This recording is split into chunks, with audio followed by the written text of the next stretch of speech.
Science जमात नहुम सबक 9 माहौल का हुस्न इंतज़ाम। आज हम इस सबक के सवाल जवाब करेंगे। सवाल नंबर 1, सुतून अलिफ और सुतून बे की जोड़ियां लगाकर वाज़ेह कीजिए कि उसका माहौल पर क्या असर होगा। अब यहाँ पर आप अलिफ और बे सुतून देख रहे हैं, इसके आमने सामने जोड़ियां लगाना है। तो जवाब अलिफ ख़तरनाक कचरा, उसके सामने जवाब होगा ताबकार अशिया। बे का जो घरेलू कचरा है उसके सामने क्या जवाब होगा, ज़ाय शुदा ग़िज़ा, तरकारियाँ, फलों के छिलके। जीम हयाती तिब्बी कचरा, इसका होगा जवाब पट्टियाँ, कपास, सुइयाँ। दाल सनती कचरा, इसका जवाब है सामने लिखेंगे कीमियाई मादे, रंग, राख वगैरह। और है शहर का कचरा, इसका जवाब है कांच यानी शीशा, रबर, प्लास्टिक की थैली वगैरह। सवाल नंबर 2, दिए हुए मुतबादिल से मुनासिब लफ्ज़ चुनकर बयानात मुकम्मल कीजिए और उनकी तौजीह कीजिए।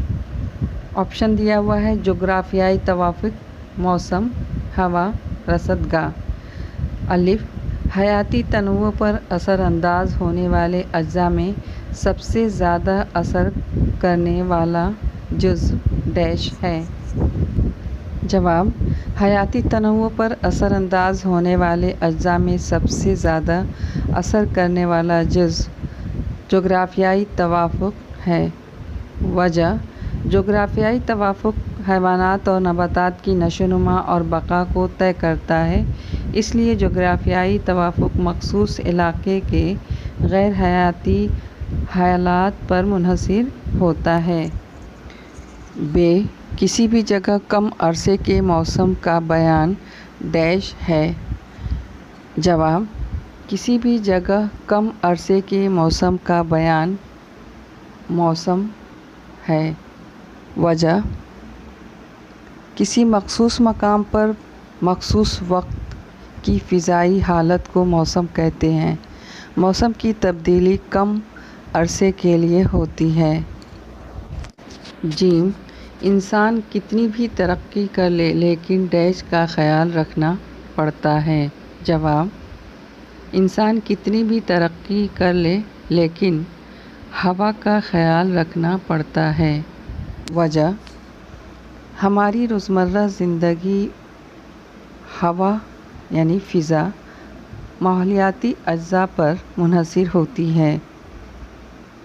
माहौल की तब्दीली की वजह से कुदरती आफ़ात के आने का तनासुब बढ़ जाता है।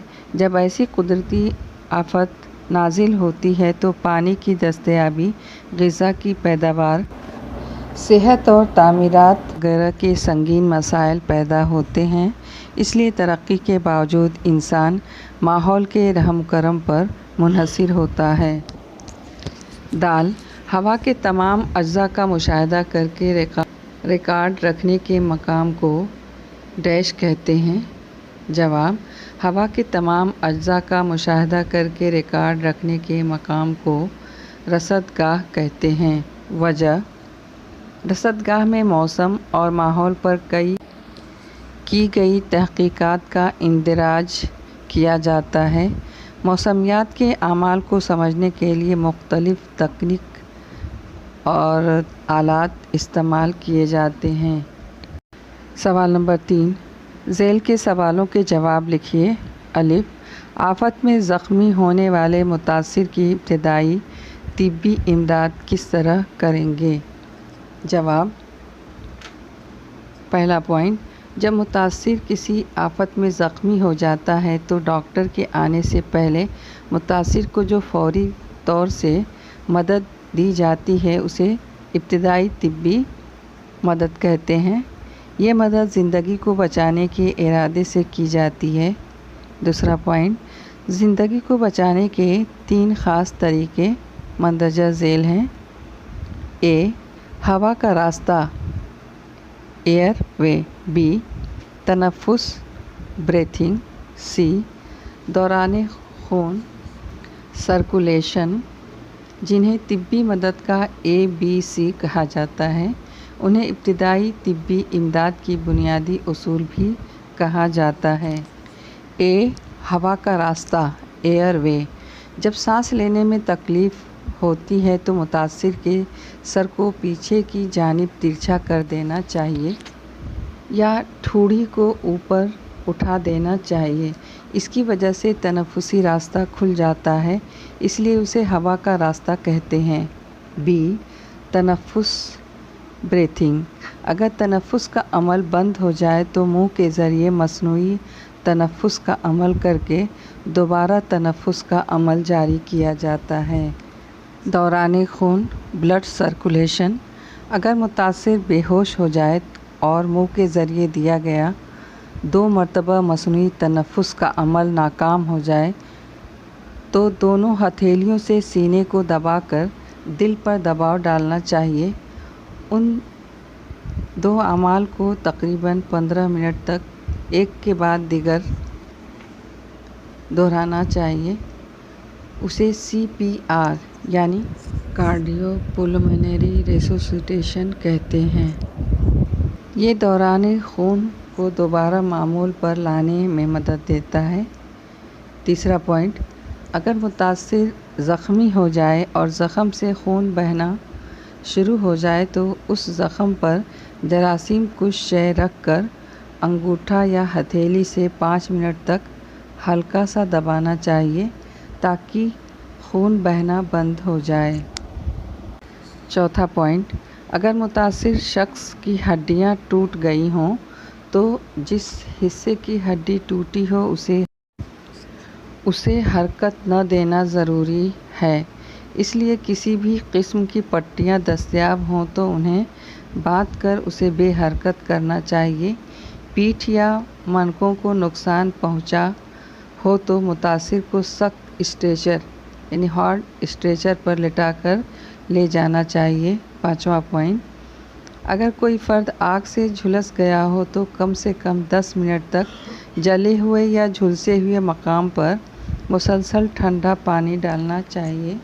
बे, साइंसी और माहौली कचरे के हुस्न इंतज़ाम का तरीक़ा बताइए। जवाब, साइंसी और माहौली कचरे के हुस्न इंतज़ाम का तरीक़ा मंदरजा ज़ेल है। नंबर 1, कचरे को अलहदा करना, वेस्ट सेपरेशन। ये कचरे के हुस्न इंतज़ाम का पहला मरहला है। खुश्क और गीले कचरे को अलहदा किया जाता है, उसका ज़ख़ीरा किया जाता है और उसके बाद उसका मुनासिब इस्तेमाल किया जाता है। दूसरा पॉइंट, कंपोस्टिंग। टेरिस, बाग या अतराफ़ के छोटे गड्ढों में बावर्ची खाने के तनज़्ज़ुल पज़ीर कचरे की तज्ज़ियाकारी को कंपोस्टिंग कहते हैं। बची हुई ग़िज़ा, बावर्ची खाने का कचरा, फलों के छिलके और तरकारियों की डंठल वगैरह की कंपोस्टिंग से आला दर्जे की खाद तैयार की जाती है। तीसरा पॉइंट, कीड़ों के ज़रिए कंपोस्टिंग, वर्मी कंपोस्टिंग। केंचुए की मदद से ठोस कचरे की तज्ज़ियाकारी तेज़ी से की जाती है। ठोस कचरे को खाद या कंपोस्ट में तब्दील करने के इस तरीके को कीड़ों के ज़रिए कंपोस्टिंग यानी वर्मी कंपोस्टिंग कहते हैं। इस तरीके से तैयार खाद केंचुआ खाद में बहुत ज़्यादा मिक़दार में ग़िज़ाई मादे पाए जाते हैं और ये खाद बाग में उगने वाले पौधों और काश्तकारी के लिए इस्तेमाल की जाती है। चौथा पॉइंट, गड्ढों को भरने का तरीक़ा, लैंड फिलिंग मेथड। इस तरीके में मुनासिब मकाम और इलाके का इंतखाब किया जाता है। इस मकाम को पानी के ज़ख़ायर से 2 किलोमीटर दूर होना चाहिए। इस मकाम को इंसानी बस्ती और शाहराहों से दूर होना चाहिए। इस मकाम को जंगलाती ख़ित्ता और माहौली हसास ख़ित्ते में नहीं होना चाहिए। कचरों को गड्ढों में डालने से पहले गड्ढों में मिट्टी और प्लास्टिक की अस्तरी की जाती है ताकि कचरों की तख्तीर न हो सके। صنعتی ٹھوس کچروں کو ختم کرنے کے لیے یہ طریقہ استعمال کیا جاتا ہے۔ 5. پائرولیسس۔ اس طریقے میں کچرے کو اونچے درجہ حرارت پر گرم کیا جاتا ہے۔ پائرولیسس کے ذریعے گیس اور بجلی پیدا ہوتی ہے۔ نیم احتراق پذیر کچروں کو پائرولیسس میں جلایا جاتا ہے۔ شہری کچروں کو ختم کرنے کے لیے یہ طریقہ بہت موزوں ہوتا ہے۔ 6. جلا کر خاک کرنا انسینریشن۔ یہ ایک صنعتی احتراقی طریقہ ہوتا ہے جس میں غیر مطلوب یعنی غیر ضروری اشیاء کو سادہ، ٹھوس اور گیس کی شکل میں تبدیل کیا جاتا ہے۔ اس طریقے میں بھٹی میں کچرے کو بہت اونچے درجہ حرارت پر جلایا جاتا ہے۔ عام طور سے یہ طریقہ حیاتی طبی کچرے کو ختم کرنے کے لیے استعمال کیا جاتا ہے۔ سوال ج۔ موسم کا اندازہ اور آفات کے حسن انتظام کے درمیان تعلق کو مثالوں کے ذریعے واضح کیجیے۔ جواب۔ پہلا پوائنٹ، ماہر موسمیات کے ذریعے اور رصدگاہوں میں تفصیلی تحقیقی اعمال کے ذریعے قدرتی آفات کے آنے کی پیشن گوئی کی جاتی ہے۔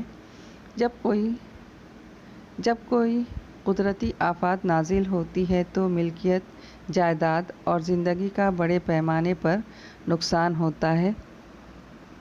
مویشی مر جاتے ہیں، مکانات گر جاتے ہیں اور لوگ بے گھر ہو جاتے ہیں۔ ان آفات سے پریشان لوگوں کے لیے محفوظ طریقہ یہ ہے کہ انہیں دوسری جگہ بھیج دیا جائے، ان کو رہنے کے لیے کوئی محفوظ مقامات دیا جائے اور ان کی زندگیوں کی حفاظت کی جائے۔ یہ صرف موسم کے اندازے سے ممکن ہو سکتا ہے۔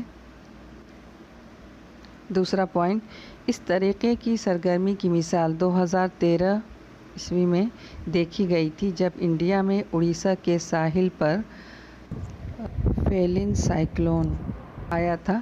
بھارتی محکمہ موسمیات کے سائنسدانوں نے دیکھا تھا کہ 4 اکتوبر 2013 کو تھائی لینڈ کے قریب کم دباؤ کا حلقہ پیدا ہوا تھا۔ یہ سائیکلون بھارت کی جانب مڑ رہا تھا اور یہ اندازہ تھا کہ یہ سائیکلون اڑیسہ کے جنوب مشرقی حصے میں بھارت کے ساحل پر جائے گا۔ جب اس پیشن گوئی کی تصدیق ہو گئی تو گورنمنٹ کے آفات کے حسن سلوک کے ادارے نے 5 لاکھ لوگوں کو 3-4 دنوں کے لیے اڑیسہ کے ساحل سے محفوظ مقامات پر منتقل کر دیا تھا۔ سائیکلون آیا لیکن اس فوری عمل کی وجہ سے کوئی جانی نقصان نہیں ہوا۔ پوائنٹ 3، حالیہ سالوں میں اگر کوئی قدرتی آفات جیسے طوفان، سائیکلون اور زلزلہ کے آنے کا اندیشہ ہوتا ہے تو حکومت ہند قدرتی آفات کے حسن انتظام کرنے والے محکمے کے ذریعے آنے والی آفات سے عوام کو پہلے سے آگاہ کر دیتا ہے اور انہیں ان کی جگہ سے منتقل ہونے اور دوسری جگہ ٹھہرنے میں مدد کرتا ہے۔ چوتھا پوائنٹ، جب زبردست بارش کا امکان ہوتا ہے تو شہری انتظامیہ کا محکمہ اور پولیس کا سربراہ موبائل فون کے ذریعے لوگوں کو پہلے سے آگاہ کر دیتے ہیں۔ سوال ڈ، ای کچرا مہلک کیوں ہوتا ہے؟ اس تعلق سے اپنی رائے لکھیے۔ جواب۔ پہلا پوائنٹ، ای کچرا یا اسے الیکٹرانک کچرا الیکٹرانک مشین کے چھوٹے پرزے مثلاً computers, mobile phone, T V set وغیرہ جو مناسب حالت میں نہیں ہوتے ان سے بنتا ہے۔ دوسرا پوائنٹ، یہ خطرناک اور ناقابل انتظام ٹھوس کچرا ہوتا ہے۔ اس میں بہت سی خطرناک بھاری دھاتیں مثلاً سیسا، بیریلیم، پارا، کیڈمیم شامل ہوتی ہیں۔ تیسرا پوائنٹ، یہ بھاری دھاتیں خصوصیت کے لحاظ سے غیر حیاتی تنزل پذیر ہوتی ہیں، اس لیے ماحول میں باقی رہتی ہیں اور طویل عرصے تک ماحول میں شامل رہتی ہیں۔ چوتھا پوائنٹ، مٹی میں موجود خوردبینی جاندار براہ راست یا بالراست راست ای کچرا سے متاثر ہوتے ہیں۔ پانچواں پوائنٹ، ای کچرا انسان کی صحت کو بھی متاثر کرتا ہے۔ چھٹا پوائنٹ، ای کچرے کو جلانا اور زمین میں دفن کرنا اطراف کے ماحول کے لیے بہت خطرناک ہوتا ہے، لہٰذا انہیں ٹھکانے لگانا بہت مشکل ہے۔